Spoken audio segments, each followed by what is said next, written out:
live, it'll notify you when we're live. Okay. This meeting will be live streamed. Yes, we're doing that on purpose. Oh yeah. Got it. All right. So will I be able You to, can share, yes. let's go to your page. Go to my profile. It's actually on my profile. Oh, Hello, guys. got it. Oh, there we are. We're getting set up here, so give us a second.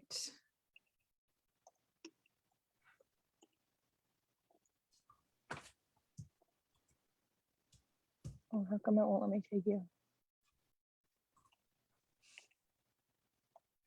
Okay. There we go. All right. So good morning, everyone. I am in a robe. It is cold where I am, which is laughable to everybody who is up north, but to me, it is cold. Yeah, don't even start with the cold. And we're not even as far north as we used to be, so. Yep. That's So funny. all right, so now it's shared to all of my places. So good morning. We decided to come on here live and do this little live stream because Lauren and I have worked together, I would say pretty extensively when it comes to human design stuff and just helping her understand her design. I will preface, if you don't mind, by saying that you have the design that I call the most challenging of the designs. And Yeah. I say that lovingly. I know. As a manifesting generator, which is what Lauren is, it's very challenging because you guys are very unique in the sense that you move so fast comparatively to other designs. And so it can be a little bit overwhelming to understand your speed, the speed at which you operate and the way that you skip the steps to mastery, but also how to follow your strategy and your personal authority and how you make decisions and why understanding that is so important. And the reason I even asked Lauren to come on here live with me was because we were Voxering and she made a comment about feeling a sense of peace about her decisions that she lacked prior to our work together. And that really touched me because that is exactly how I feel about my life now. A sense of peace that I didn't have. And it was like, I was, anxiety ridden and constantly just wondering, like, is this the right thing? Is that the right thing? And I just didn't know. There was this sense of not knowing what was the right thing.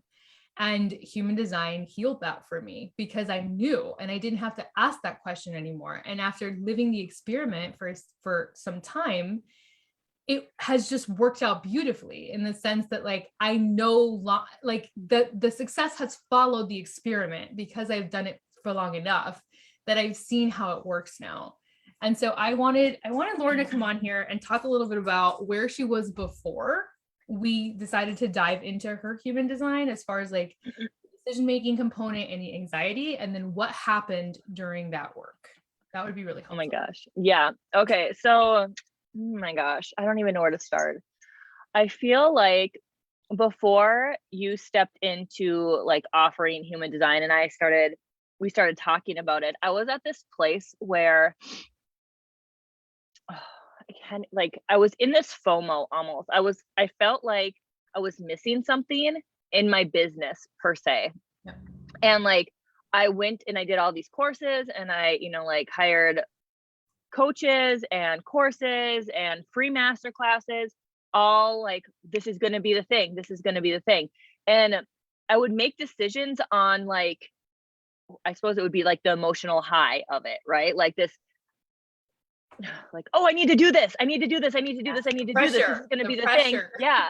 And it's like, okay, I gotta figure it out. I gotta buy this thing. This is going to be the thing that makes it like everything just like come together and I'm going to be successful after this, whatever. Right. So then I would buy the course and then I would go through the course, and not that any of the courses were bad or any of the mentors were bad, right. But now that I know, I was making decisions from such a lack place, I suppose too. And I can now one chunk of that is I can now tell like when that decision is happening, because all those decisions I can go back and be like, oh yeah, I felt that anxiety in my chest. Yeah. It was that FOMO of like, I got to do this because this is going to be the thing. And if I don't do this, I'm going to miss out. And what if this is the thing that really is the thing that catapults me? So can I pause you there for a second? Because I want to give people a point of reference. I think you also have an open root. You have an open root in your chart. Do you know that bottom square? Do you remember? I know I have an open mind. You do. Or an open brain or whatever. Most people have one. open head. That's open head. Very common. Yeah. Do you have an open root as well? I can't see your chart at the top of my head, but I'm curious. That bottom I'm square. trying to figure out where I have my chart. I should have brought it up. So she's describing the anxiety of the emotion, and Lauren happens to be an emotional authority. 50% of the population is an emotional authority, and emotional authorities are not designed to make decisions in the moment. They're designed to make decisions over time. That can be a week, that can be 2 weeks. There's really no set time. But the point of the emotional authority is that you stay consistent with your sentiment about a decision over time. And if it fluctuates or it's inconsistent, then that's a sign that it's not the correct decision for you. So prior to her understanding of this, she was just getting that feeling and jumping on things, which is extremely typical of emotional authorities. You guys want to act in the spontaneous moment, but you're not designed to do that. And so unpacking that for her and teaching her how to wait the wave changed the whole dynamic of the decision making. For sure. I even I even look back on like a lot of decisions I made, and they were made because other people were doing the thing versus did I really want to do it? But I was doing it because of FOMO, like, oh, I need to do this because what if, for me, I feel like for me lately in the last like couple of years, it's really been business oriented, where, because I felt so stuck in my business where it was like I was making all these kind of like rash decisions, emotional decisions on a high about my business, like trying to get to the next thing. And since I've learned how to make a decision that's aligned with me, it's like a totally different ball game. Yep. Yes. And being able to recognize in my body what it feels like when I want to make a decision that's like FOMO, anxiety based, and not. Yes. Because that too was huge. Yes. In my chart, the bottom square is colored in brown or gold or whatever that is.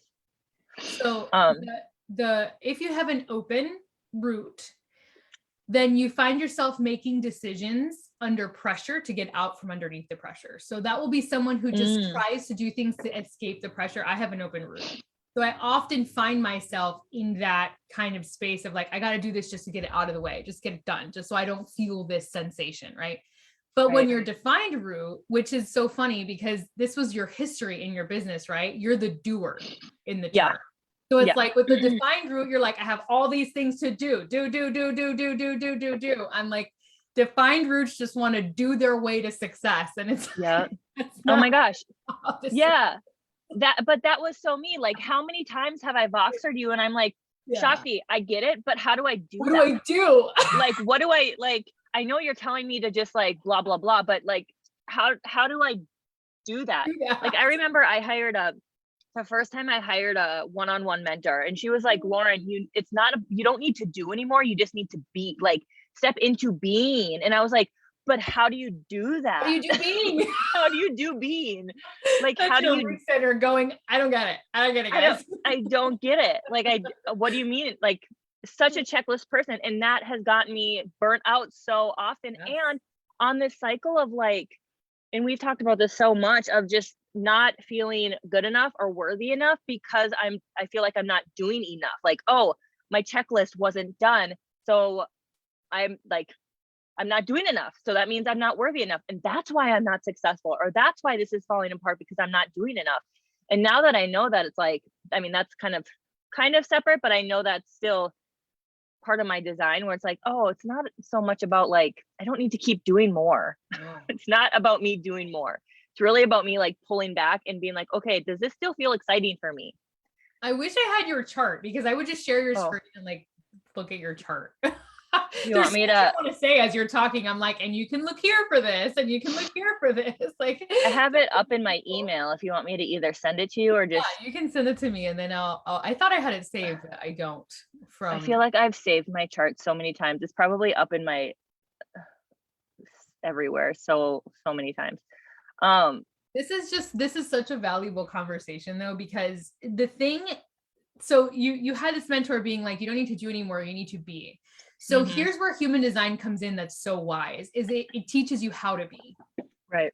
That's the thing about human design. That's the game changer.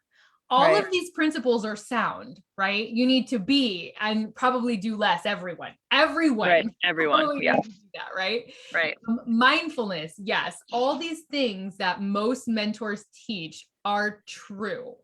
What human design gives you is the map of how you fulfill Right. those principles uniquely, Right. right? Because we don't all do it the same. Right. Well, and I feel like for me too, while you look at my Yeah. chart, for me too, that was one of the biggest things I struggled with when I would do like a lot of different courses and stuff like that. And they would say, like, oh yeah, and this is a very like plain example, but like you said, be mindful or be in the moment or just embody or be. And like my brain was like, okay, but like, what are the steps to like, how do you do that? Yeah, but like, I need you to tell me how to do that, and I feel like I've gotten so much better since over the last year. Well, when did we do our human design stuff? It was a while ago. So yeah. Yeah. I think it was before I had baby girl, like right before I had her. Well, yeah, because you were pregnant and you were like, just I might not be able to breathe. Yeah. I remember I you was like, saying I might that. not be able to breathe during our session, but I'll try. Man, it left me breathless, that's for sure. Yeah. But I feel like for me the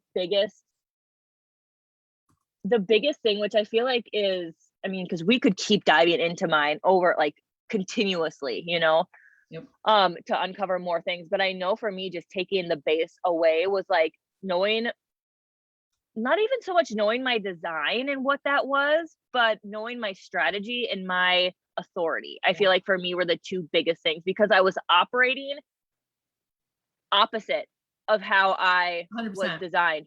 100% opposite. 100%. So like no wonder I kept hitting like burnout and then frustration and then not enoughness and then I'm missing something and then I'm burnt out and then it's this cycle, right? I was like literally on this cycle and like so frustrating. It is. And here's the thing that I want people to understand. The world was built by manifestors. Manifestors used to be like the dominant leadership type. That's not true anymore, but it was. And okay, so what about manifestors? Manifestors are led by their internal cues. So their timing component is very different, because when they feel the time is right, they go out and do things. And that is still how we are taught a lot about business and like law of attraction in business, isn't it? It's a very manifestor style. Well, that's not the predominant group of people on the planet anymore. And it's now the leaders are switching from manifestors to projectors. So it's about to get very different, the way that we lead and the way that we teach leadership, because as a projector, I can tell you, we are not manifestors, and that is for damn sure. Right. But generators are trying to operate on this manifestor, even a manifesting generator. And I just had this conversation because someone posted, well, manifesting generators, doesn't that mean that I'm both strategy wise and manifestor and a generator? No, manifesting generators are generators. You guys are a slightly different generator because you have a channel to the throat, but you are generators. Your strategy is a generator strategy. That is how you operate on the planet. The thing that you do differently than generators is that you move much faster than they do. You have the capacity to skip certain steps that generators have to kind of plug along to get to a level of mastery. Oh, I'm okay. What did you put on it? Sorry, Nick just brought me food. That's Thanks. Nice. Meal delivery. Thank you. Meal delivery service. So that's really the difference. So manifesting generators, you are still generators. You still operate by your generator strategy. You have to. And then your authority is different. That varies generator, projector. We're all different when it comes to authority. But once you understand how you operate, the sense of peace is so profound. That's the piece that really changed my life. And I see it change my students' lives over and over and over and over again. It's like the most wild thing. And so I have this group coaching, which we were talking about earlier. And so thank you for coming on and talking about this, because I know a lot of people are kind of nervous, like, well, what can I take away from this? What will this give me? And this group is really about learning how to manifest by design. So this is like the bee's knees when it Right. comes to really getting the most out of human design and law of attraction, sort of like that, the marriage of those two things. So Right. if you could say anything to someone who is watching this and is like, I'm on the fence, I don't know, I'm not sure, what would you say to them about committing to the Sovereign Sessions, which is that upcoming group?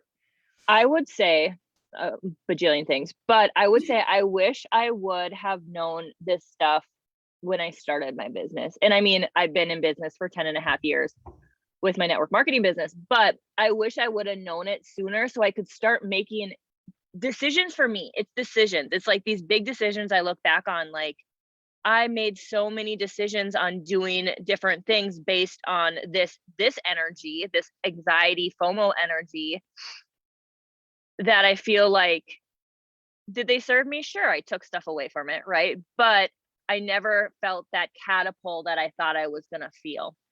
And where I am now, it's a mixture of one, this last mastermind I decided to do, I made it specifically on my design, right? Like I was voxering you like, okay, I've waited a week. How do I I'm make still this really decision? excited about it. Like how do I make this decision?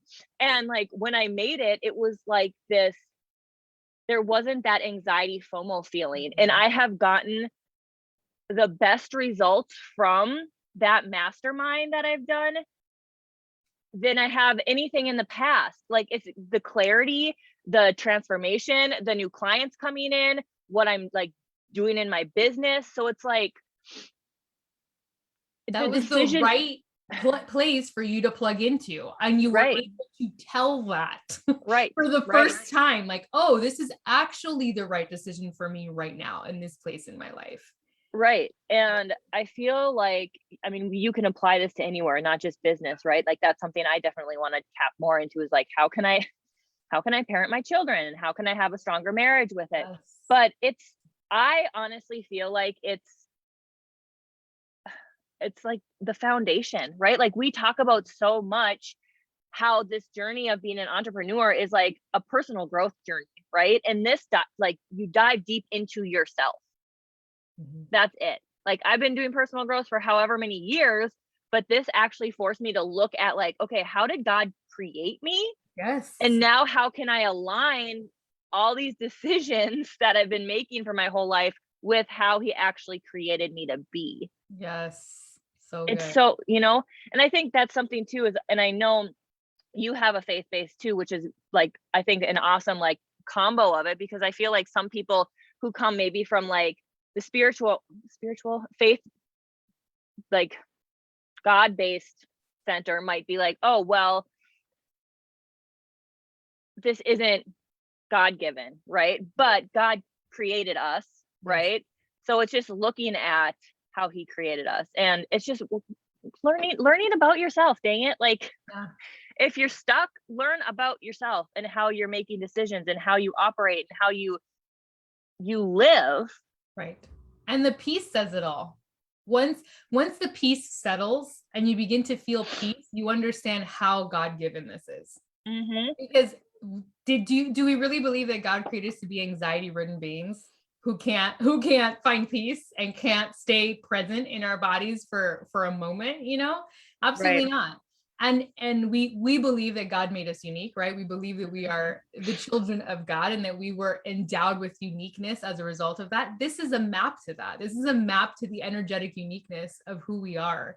And once you start experimenting with it, man, it is magic. And I will say that my own spirituality has deepened as a result of this, because my trust has deepened, my surrender has deepened, my ability to really feel connected to creation has deepened. So I would say that this is even a form of spiritual practice on top of just having very practical applications, which will change your life physically. It's also a very deep spiritual work. Well, I will even say too, that's been a huge thing. I mean, that's something we've talked about for years, is just my ability to like fully trust. Like, I don't know how often you've told, again, and it comes back to, but how do I do that? Yeah. How do I just trust? And I know for me, it's really helped knowing, what is it, my strategy to wait to respond. So wait for the external signs. And for me, I just translated into like, okay, God, this is my question. Show me. Yes. right? Like, Right. where am I supposed to be going? Give me the external signs. And that has deepened my trust so Yes. much and almost taken that pressure off me, right? To not have to feel like I have to make all the Mm, decisions, but I can be like, okay, this is what I'm thinking, or this is what I'm seeing, or this is where I'm stuck. Show me, like, where am I supposed to go? And then yes. wait, which was so Yes. hard in the beginning for me, Wait. wasn't it?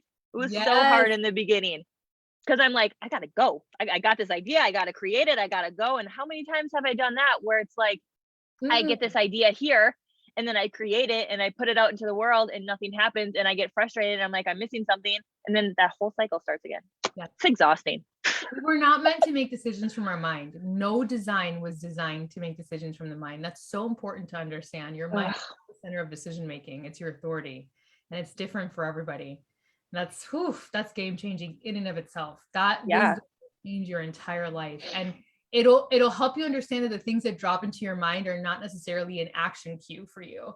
They're just something that dropped into your mind, and you need to feel them out, and whatever way your authority works or way your strategy works.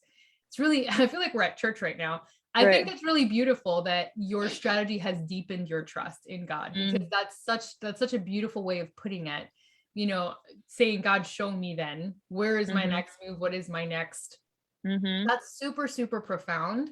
And Mm-hmm. so thank you for sharing that and including that Mm-hmm. in your bid. Mm-hmm. I Mm-hmm. wanted to make this short because I know that we both, it's a weekend and both of our kids are running around being nuts. But thank you for hopping on with Yeah. me, doing this. Yeah. I hope that it reached who it needed to reach. And if you guys have any questions for myself or Lauren, please feel free to comment below and we'll reach out to you and answer your questions. All right. Perfect. Thank you for having me. Bye. Bye.